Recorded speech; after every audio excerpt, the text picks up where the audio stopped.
Hingi po ng paumanhin ng Metropolitan Manila Development Authority matapos na mahuli yung kanilang dalawang bus sa EDSA busway. Narito ang aking report. Tumaas ang kilay ng ilang pasahero ng EDSA bus carousel. Naantala kasi ang biyahe sa EDSA busway, partikular na sa Main Avenue sa Cubao, Quezon City dahil sa ikinasang operasyon ng Special Action and Intelligence Committee for Transportation o SAIC ng DOTR. Tanong nila, ba't isinabay sa rush hour? Malilate na kami. Medyo nakakabalang konti. Ambot nyo, tambaluslo. Ambulance, dama lang yan. Dito pagawin sa carousel. Mapa-under ng mga politiko ko.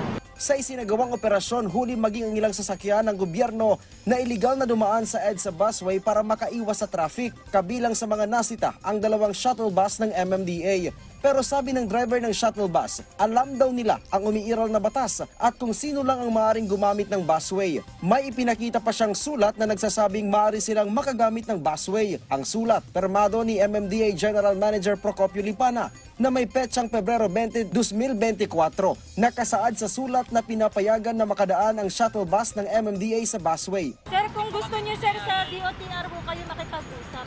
Kasi po sir, ano po Kayo naman ang napapunod dito. Kaya naman magagawa, si chairman na bahala magano.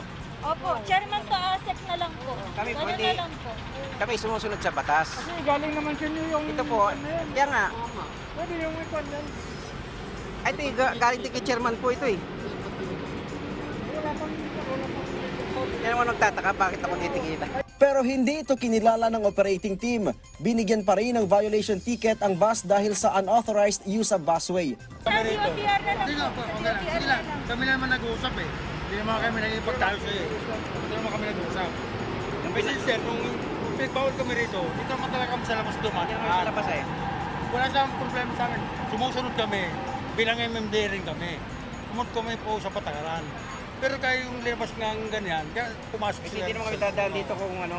Si MMDA Chairman Attorney Don Artes agad na humingi ng pasensya sa maling nagawa ng driver ng kanilang shuttle service kasabay sa pagtitiyak na hindi na ito mauulit. Ang amin po talagang patakaran ay bawal po ang mga taga-MMDA sa bus carousel except yung aming emergency vehicle kung magre-responde sa emergency situation, yung aming pong mga marked vehicle kung may relation sa operations sa bus carousel. Pinara din ang ambulance na ito na naghatid lang daw ng pasyente. Depensa ng driver, bago lang siya at hindi niya alam na bawal pala sila sa busway kung walang dalang pasyente at kung hindi emergency. Humingi po kami ng pasensya. Dahil bagong driver po ng ambulance sa barangay, wala po kaming... Pauwi na po kami. May tawag lang po sa barangay namin na pipikapin ngayon na ihatid. Kaya po napamadali kami dito kami dumaan sa busway.